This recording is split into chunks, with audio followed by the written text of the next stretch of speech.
I'm ready. The views expressed on this program are not those of intellectual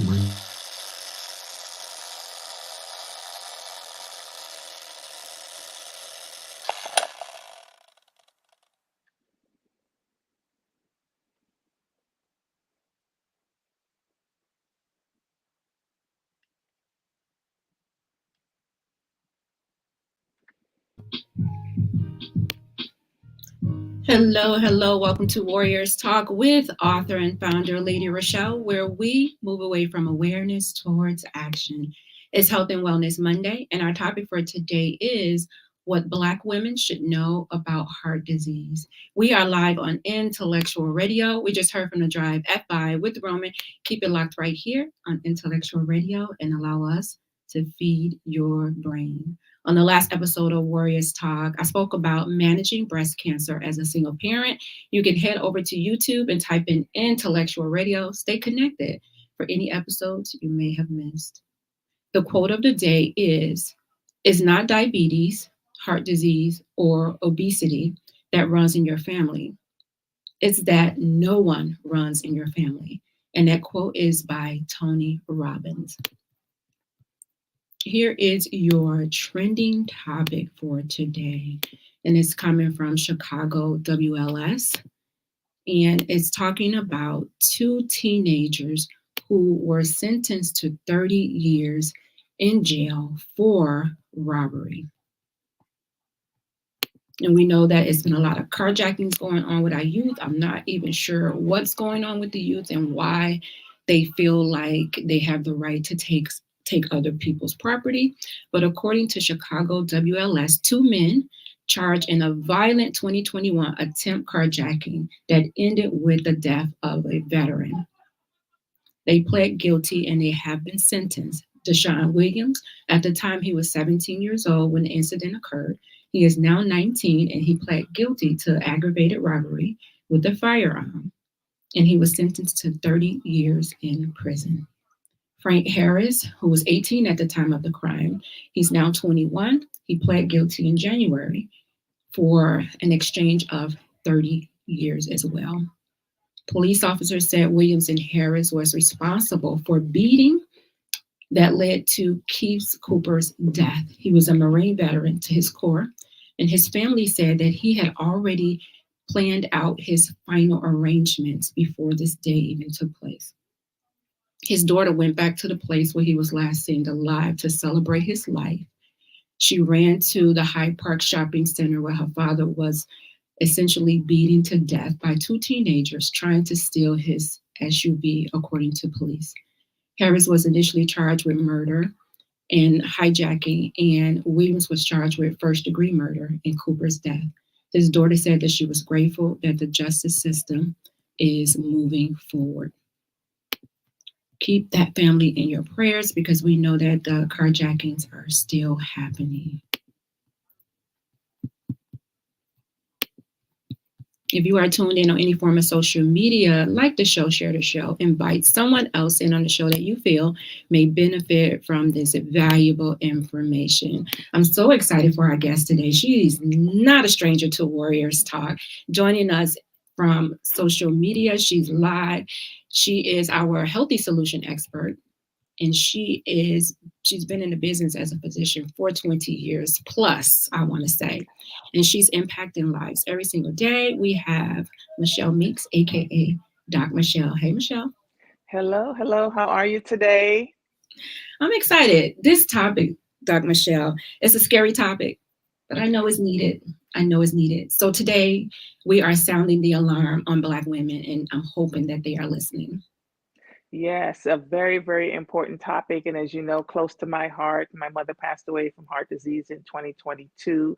So I'm all about, educating everyone and including our communities on what we can do, how we can recognize signs, symptoms, prevention, all of that.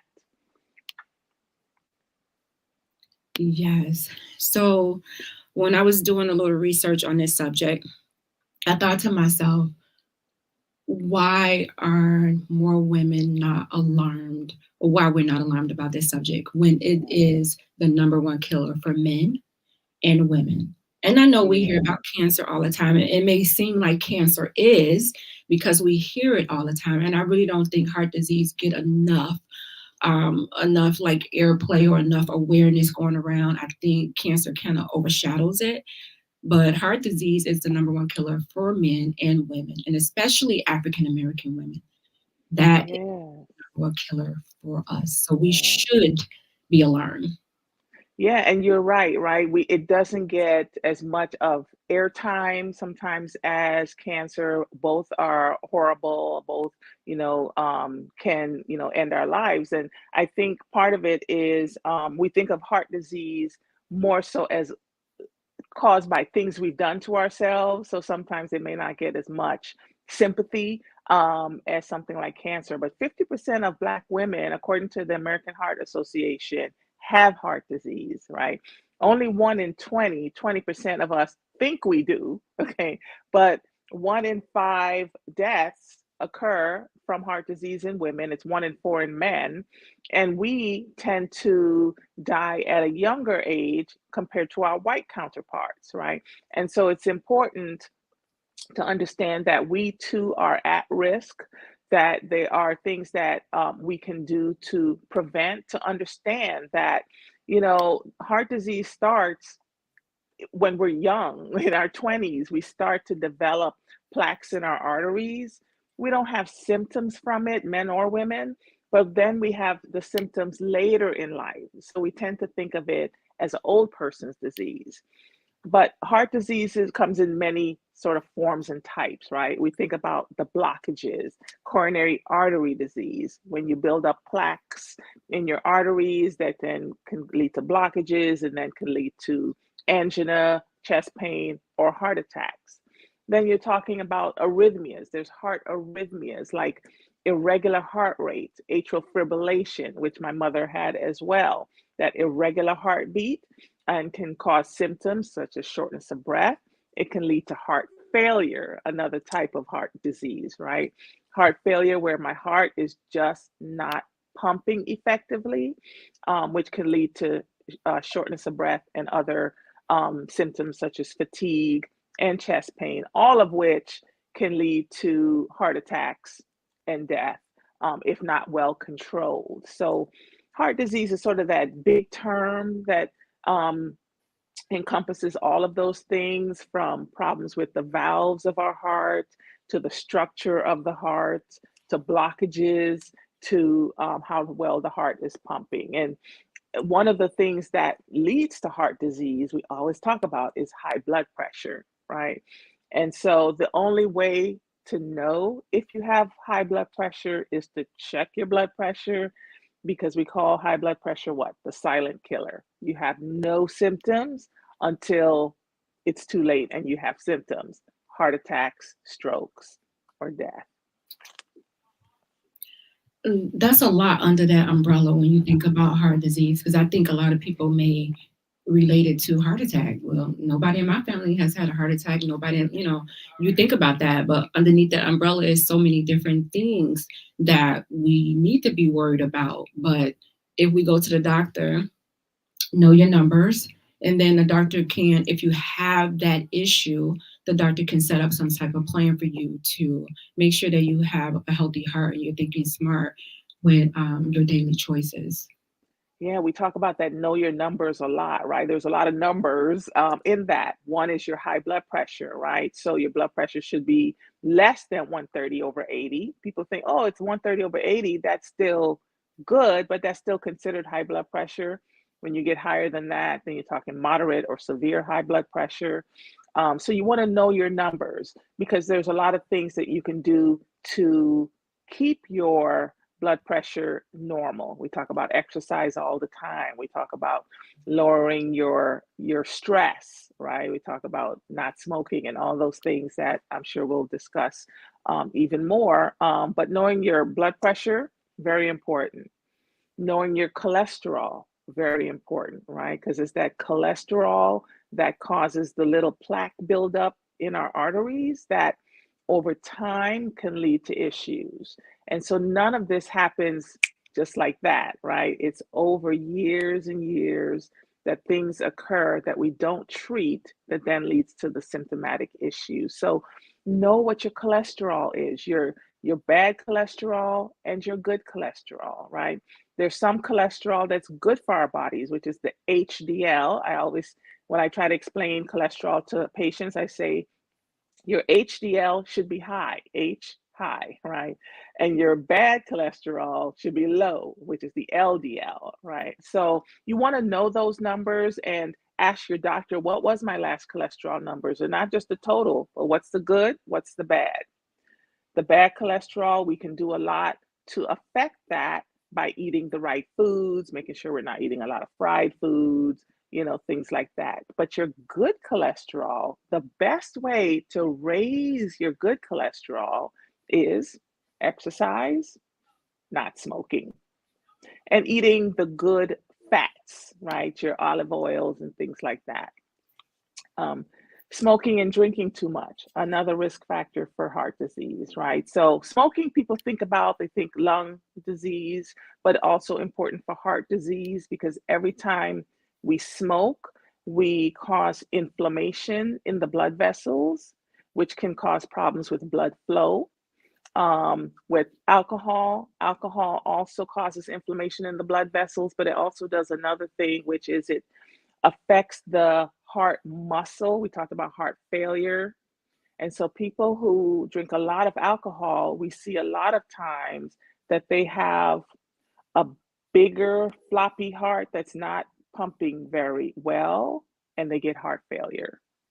And so those are the two things that we, from a lifestyle perspective, can also do to limit your risk of heart disease. And it's never too late to stop or start any of these things because the minute you change to a healthier lifestyle, that's the time that you give yourself more opportunity to live a longer, healthier life. I just want to acknowledge some of the ladies who are tuning in right now. We have Kenya. Hey, Kenya, Yolanda, and Lisa. Yolanda said that she has high blood pressure, but it's controlled, but it's scary. Yeah, it can be, but I'll tell you, Yolanda, to a couple of things, right? If you've got high blood pressure, if you're taking medications to control it, great, keep taking those medications. But what I want you to also know is that there are things that you can do. I love to tell people, get outside and walk. Finally, the weather is breaking for us here in Illinois. Go outside and walk 30 minutes every day. We know that if you can start walking is great for lowering your blood pressure. If you can do 30 minutes twice a day, great. Whatever you can do. Studies show that a little bit of movement is better than no movement. So even if you can do 10 minutes on your lunch break or something like that, do that. 10 minutes twice a day, 10 minutes 3 times a day. It works great as well.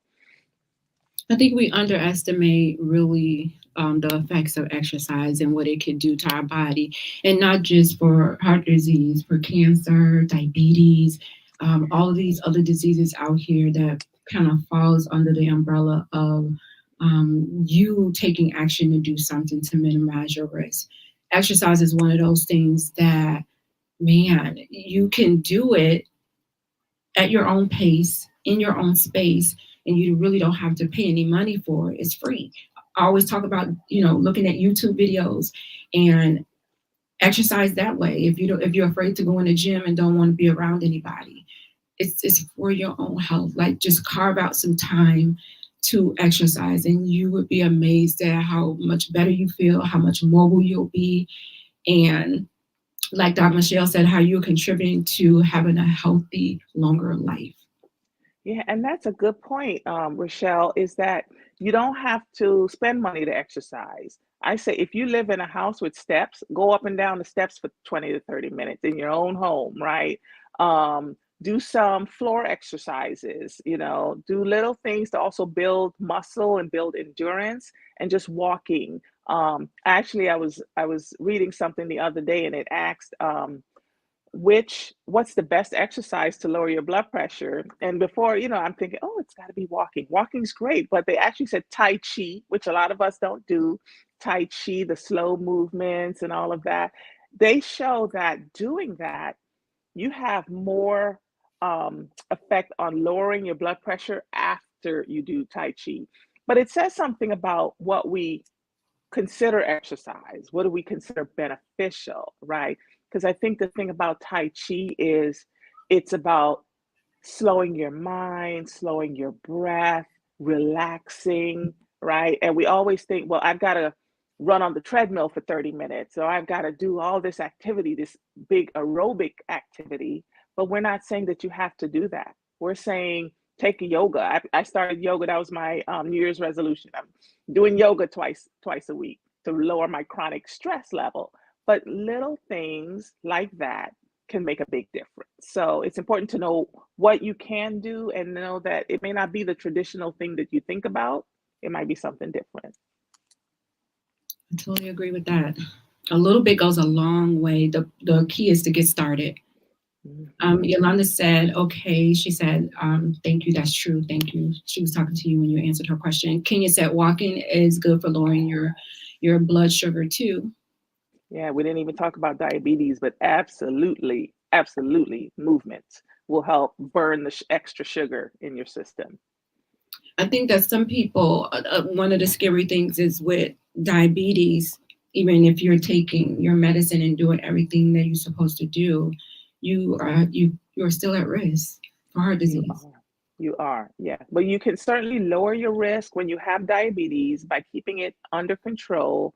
But keeping your diabetes under control doesn't mean that you've eliminated your heart disease risk, right? It just means that if your diabetes is uncontrolled, you're increasing your risk of heart issues. And so I can't stress that enough, and even the medications that we have now for diabetes, they've done studies with them that show that they also help your heart disease. So if your doctor has prescribed you diabetic medications, you might want to ask them, is this one of those medicines that they also studied that said it can help heart disease too? Because maybe you're on that, and that might even give you more motivation to take it consistently.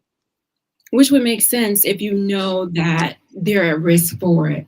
There should be something that I would think they would have some type of medicine that would work in conjunction with that.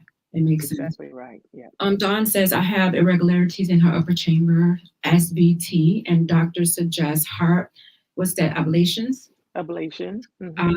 She said, are you a fan of that procedure?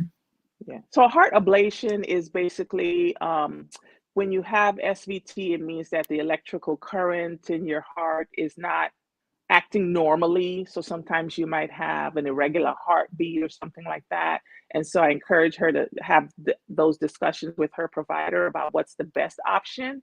But ablation basically sort of means that that pathway that's going sort of crazy, we try to stop it, right, from doing that. It's one of the main treatments for SVT that she is describing. But I want to be sure to let her know to talk to her provider. And if you have questions about what they're telling you, get a second opinion. Nothing wrong with that. Talk to another cardiologist to see if they're giving you the same sort of treatment plan, which can give you some comfort to know that, oh, okay, well, I've gotten a second opinion and I'm getting the same advice.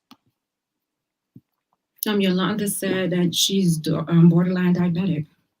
Yeah, and borderline just means that your numbers are showing that if you don't control it, change your diet, exercise, that you could progress to full diabetes. Sometimes we put patients on medication pre-diabetic, depending on your risk and other things that may be going on. But glad to hear that you made some changes with your diet, and that, I mean, sometimes, especially in pre-diabetes, you bring that up, the lifestyle changes and the diet changes make the greatest benefit in the pre-diabetes stages. So if your doctor says you're pre-diabetic, don't think, oh, good, I don't have diabetes, I can keep doing what I'm doing.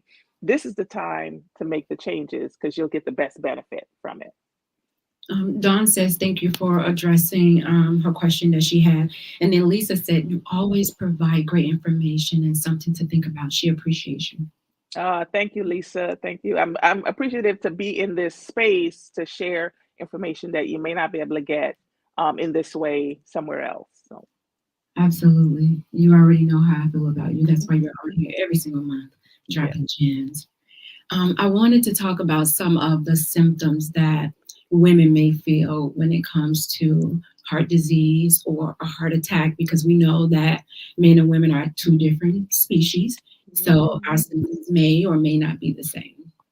Yes, and it's very interesting. I'm gonna go back to my mother who had high blood pressure for years and would never say she had chest pain. She would always say she had like heartburn or it was hurting over there, but it was never chest pain. And what we know about women is that sometimes we don't have the classic chest pain.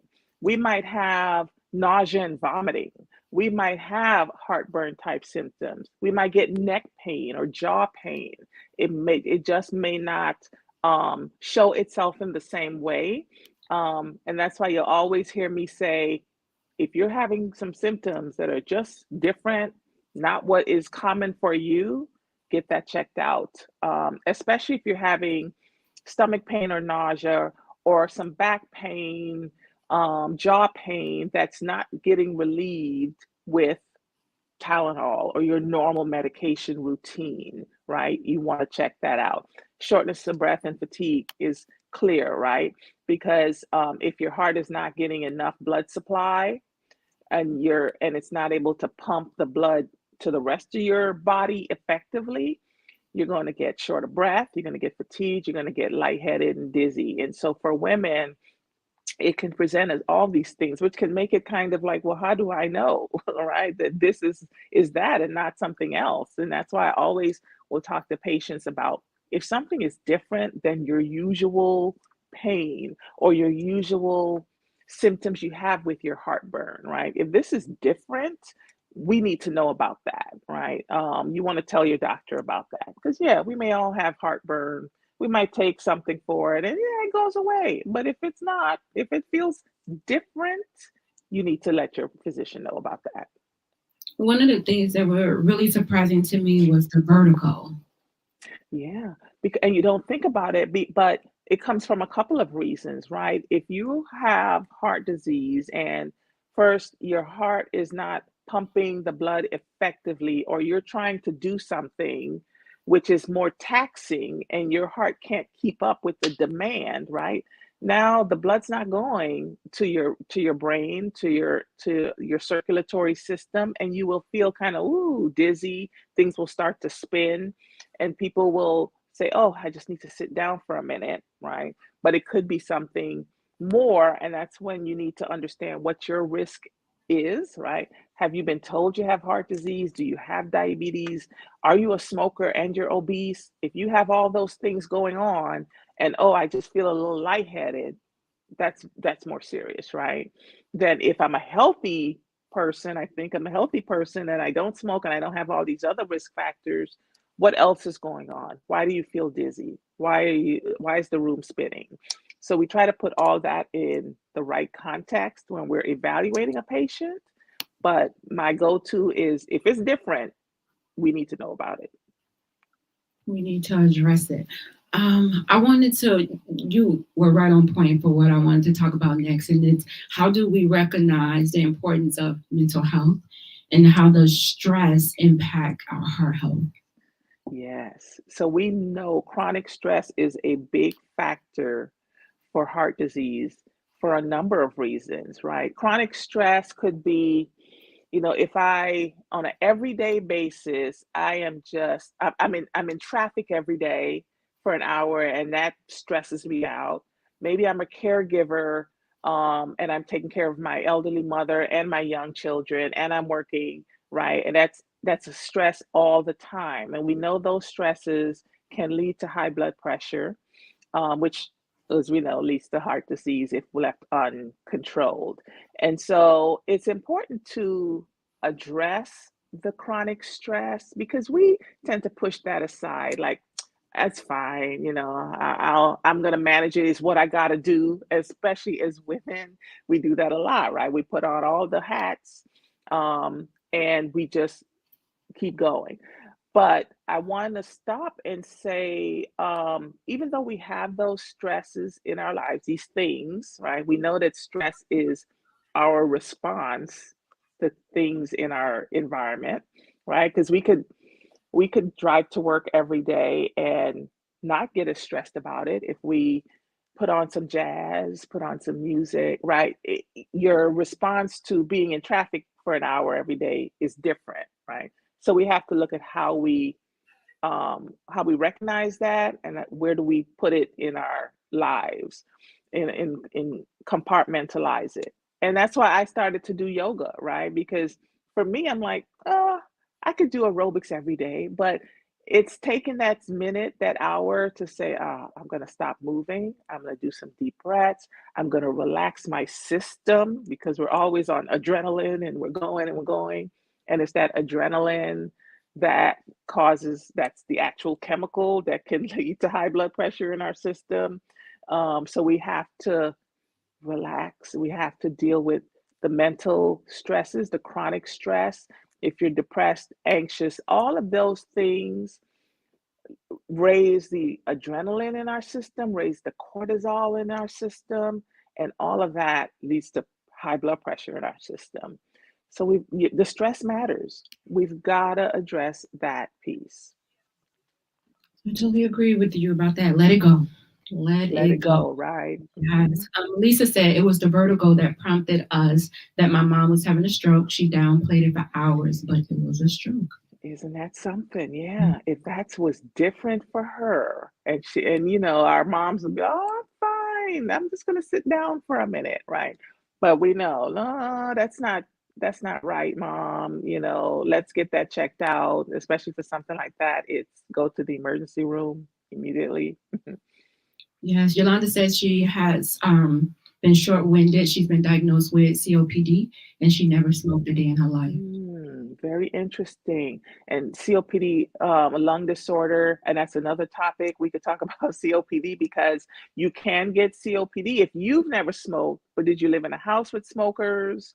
Did you work around chemicals in factories? I had a couple of patients who never smoked, but worked as mechanics in car places, and just was inhaling lots of chemicals all day, and they were diagnosed with COPD.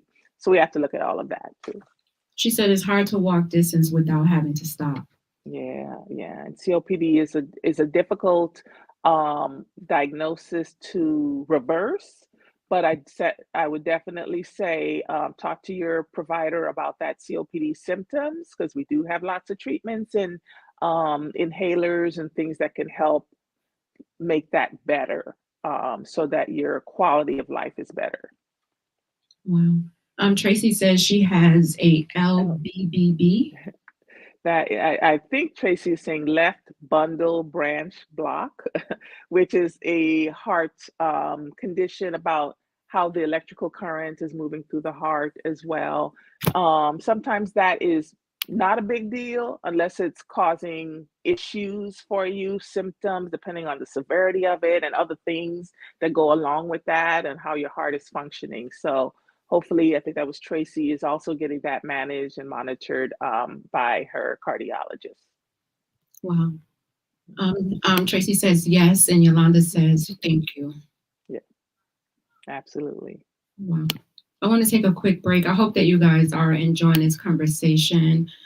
With Dr. Michelle, we are talking about Black women and heart disease and how important it is to take care of your health and to know your risks and to make sure that you are doing something about it. Warriors Talk is all about moving from awareness towards taking action. So I hope that you all are listening and that you plan to take action with what you know. I want to highlight it is our community spotlight time so that we can highlight our community spotlight person. Better Sister and Brother Growth Network. They celebrated 10 years as of last year, that is. And they are having a stand together for a cause for domestic violence and breast cancer awareness. And Yolanda is the domestic violence honoree, and I am the breast cancer honoree. You can go to their Facebook page for more information on how to assist them and how they help individuals in the community. And you can also go to Eventbrite so that you can purchase your ticket for the up and coming event.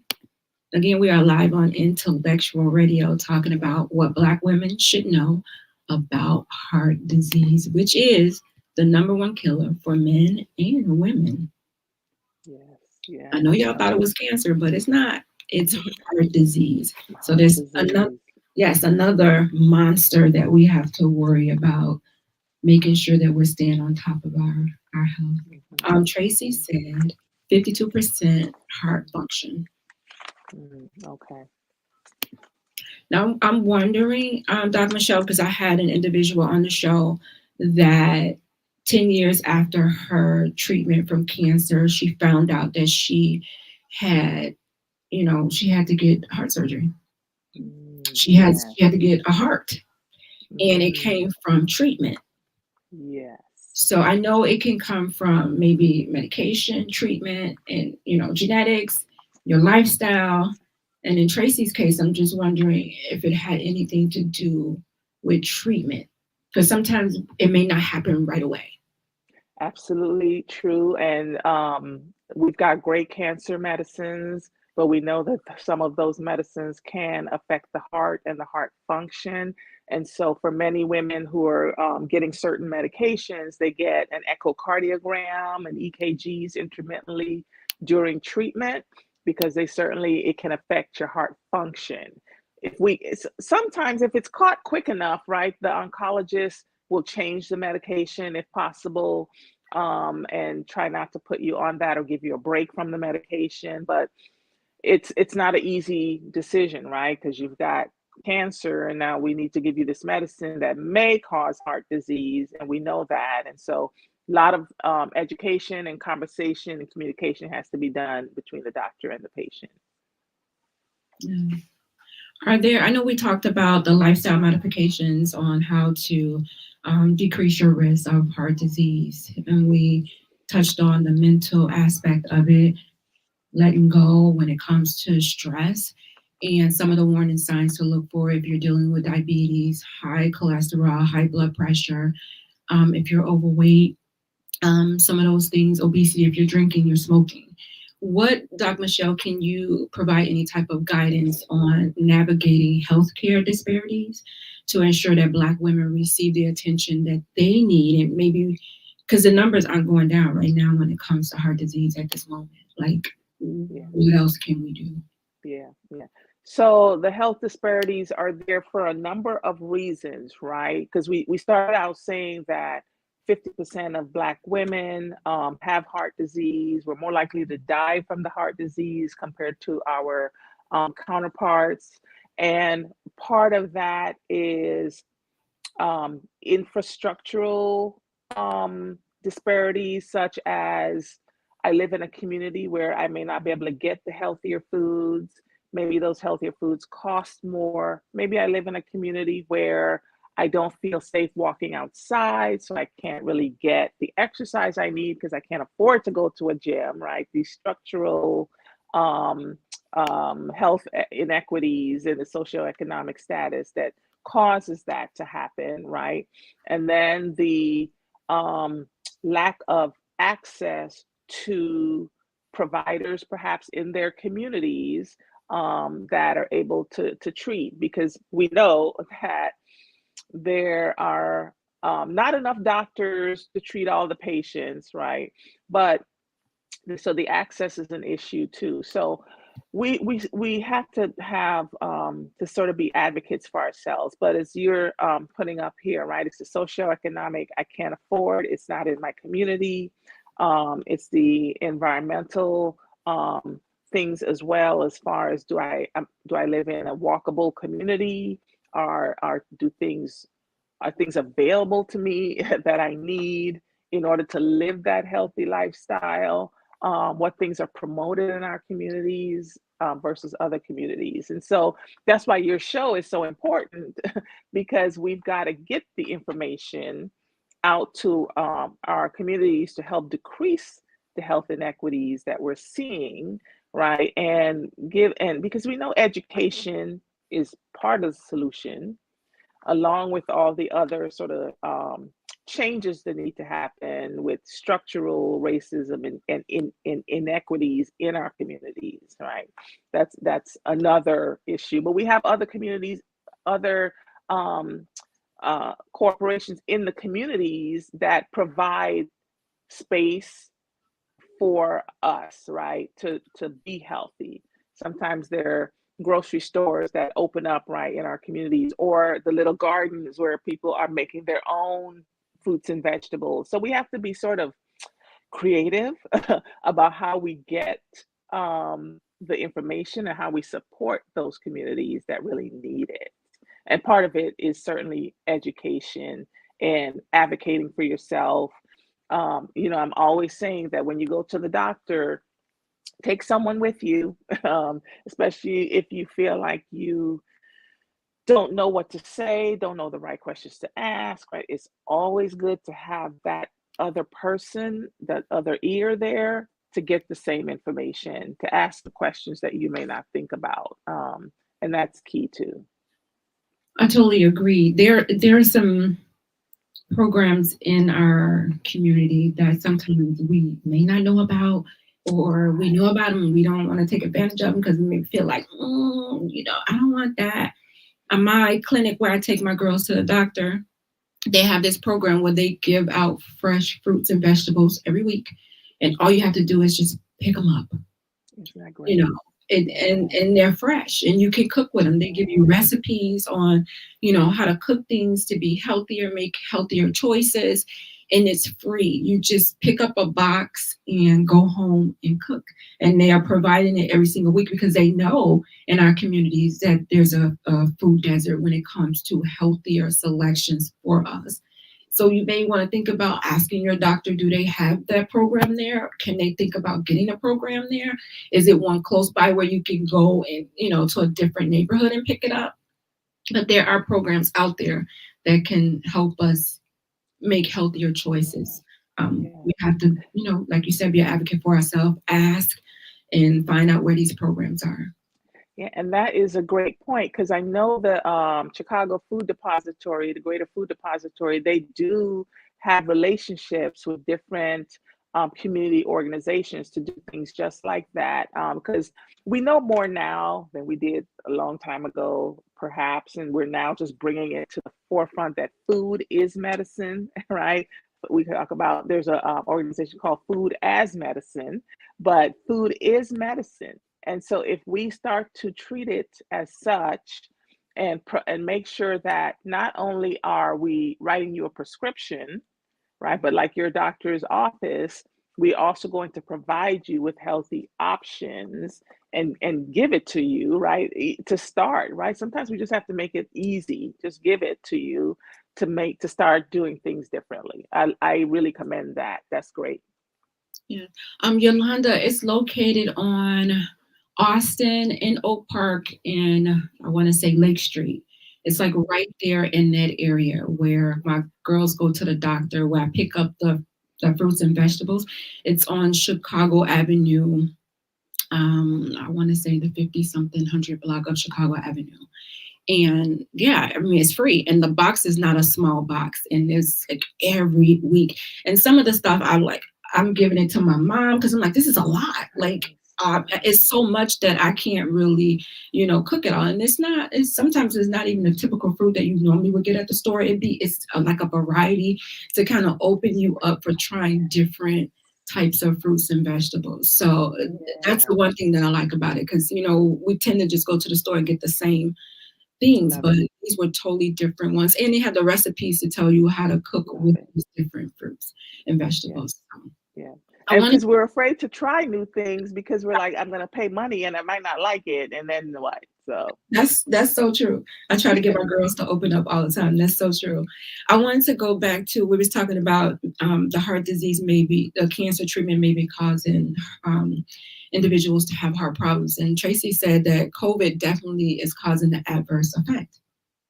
Yeah, we know that COVID can cause heart issues in certain populations, right? There's in certain folks, we've seen inflammation of the heart muscle.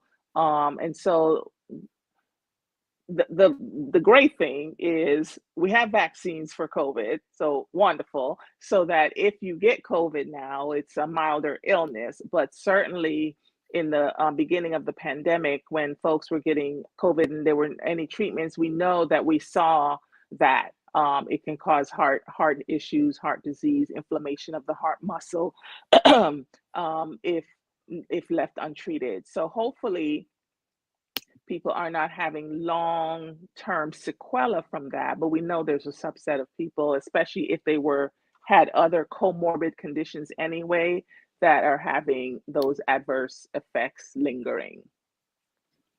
Kenya was commenting on the health disparities. She said, "Is there because of lack?"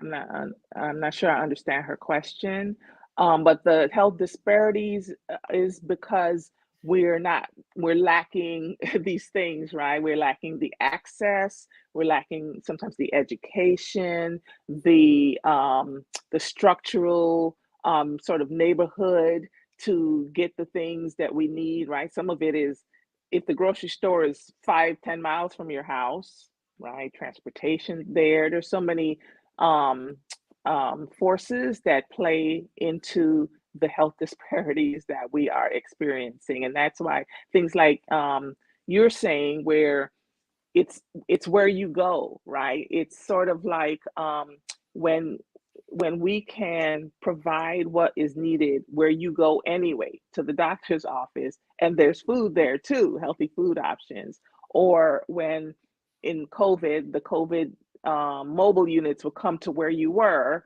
because maybe in our community you couldn't get out the house to go to the pharmacy to get your COVID vaccine, right? So the mobile van would come to your neighborhoods and give you the COVID vaccine. So we have to be creative about how we get the things to the people that need it in order to really be able to decrease heart disease in our communities, right? Because a lot of it is lifestyle. And we talk about the food and exercise is a big piece of that. But we also talked about how do we quit smoking, stop drinking, all the other things that we can do as part of the lifestyle changes. Yes. Kenya said, Dr. Michelle, we're on the same page due to the lack of diversity. That's why. And in the Black and brown communities, we have all these unwanted diseases. Yeah. A lot of diseases do tend to run in the Black and brown communities for all the reasons that we've just mentioned. And so programs like this that do the education, programs like the food depository that will bring, foods to the communities, all of that makes a difference. Having safe space for kids to play, for adults to exercise, all of those things make a difference as we try to eliminate these disparities. Yes, and as you said, it doesn't happen overnight. So we should be starting with our children right now, trying to make these healthier lifestyle changes so that as they grow, they're sticking with those healthy lifestyles. That's exactly. It starts now with our children. Thanks for bringing that up, right? Because we don't want to wait till that we're 21 to start having these habits. I always say that let your kids see you doing the good things, right? When my kids were younger, I'd make sure I exercised and got on the treadmill. If they just sat there and watched me on the treadmill, sit down while I do this. And now they exercise all the time. But they have to see you doing things and know that that is normal procedure. And that's how we start to make those changes. Start eating healthier, right? Even though when my kids were younger, and I try to give them broccoli and all of that, and they may not want it, but you keep introducing the right things. Eventually, actually, they say that you have to introduce, right, certain foods to your kids 10-15 times before they might take it. They might never, but don't stop um, introducing those things. So keep doing those things that will introduce new behaviors for your children, and that's how we can break the cycle. Yes. Jakina says educating our community is definitely needed. I Hmm. totally agree. It really starts with that education. Before you can take any action, you need to know Right. what you need to take action on. Yes. And it starts there. And Yes. you can't just wait for people to educate you. This is your body. This is your one temple. Like Dr. Hmm. Ask questions. Take somebody to the doctor with you. If you don't understand, ask questions. Yes, yes. And sometimes in our parents and our grandparents, they are like, oh, whatever the doctor says, right? It must be right. And that's why it's important to go with your mom, your grandparents, and listen and advocate for them. Jakina also said that you are a wealth of information and she would love to definitely connect with you. Awesome. Absolutely. I Thank want to you. get in really quick on some of these myths that come along with heart disease. We know that there are a lot of them out there. And one of them, I'm too young. I'm too young to really worry about heart disease. Absolutely not, right? We talked about that because heart disease starts in our 20s, and we don't have symptoms till much later.